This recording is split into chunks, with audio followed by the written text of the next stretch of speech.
لوگ دائرہ بنا کے پتھر ہاتھ میں لے کر کھڑے ہو جاتے تھے اور نشانہ بنا کر اس کو پتھر مارتے تھے، اور اتنا پتھر مارتے تھے کہ وہ پتھر کا درد سہ سہ کے حتیٰ کہ وہ مر جاتا یا بن جاتے۔ اس طرح وہ سنسار کیا جاتا۔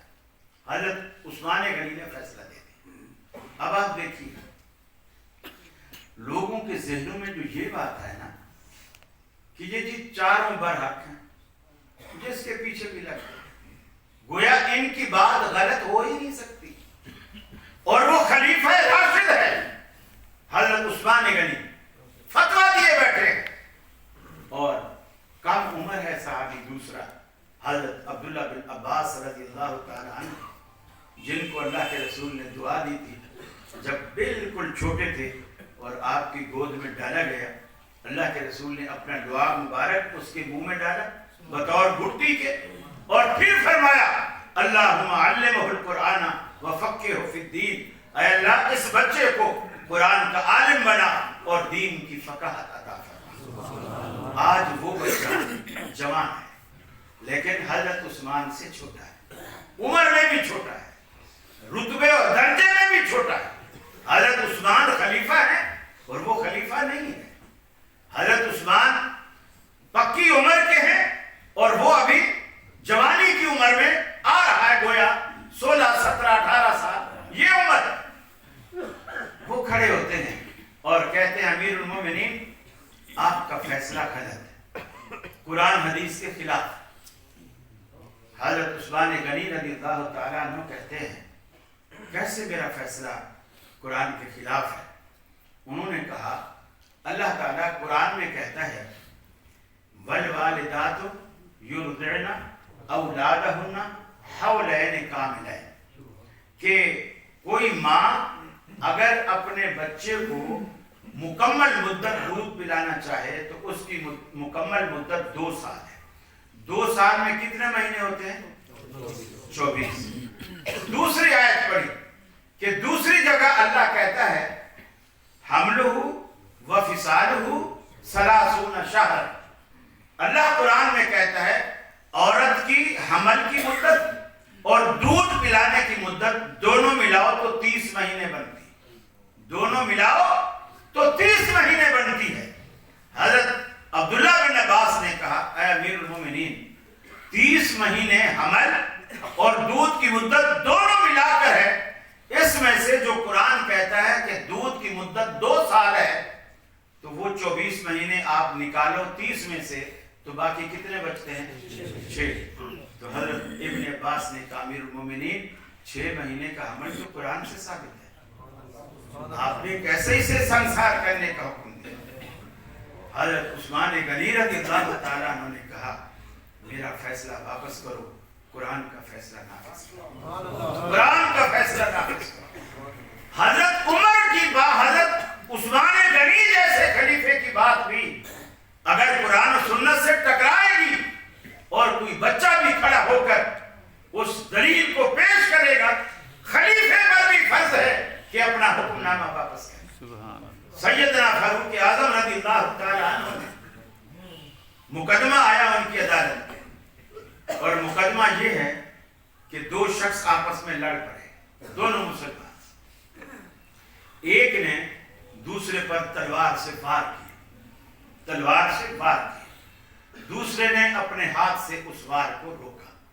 اب ظاہر بات ہے تلوار کا وار تھا، اس نے اس ہاتھ کو روکا، تلوار تو پکڑ لی لیکن اس نے جیسے جھٹکے سے کھینچا تو اس کی انگلیاں کٹ گئی۔ اس بندے کی ظاہر بات ہے دھار والی تلوار تھی، کچھ تو کٹ چکی ہوں گی جب اس نے روکا ہوگا، اور جب مٹھی اس نے بند کر لی اور اس نے تیزی سے تلوار کو کھینچا تو تلوار اپنا کام کرتی ہوئی واپس گئی تو انگلیاں کٹ گئی۔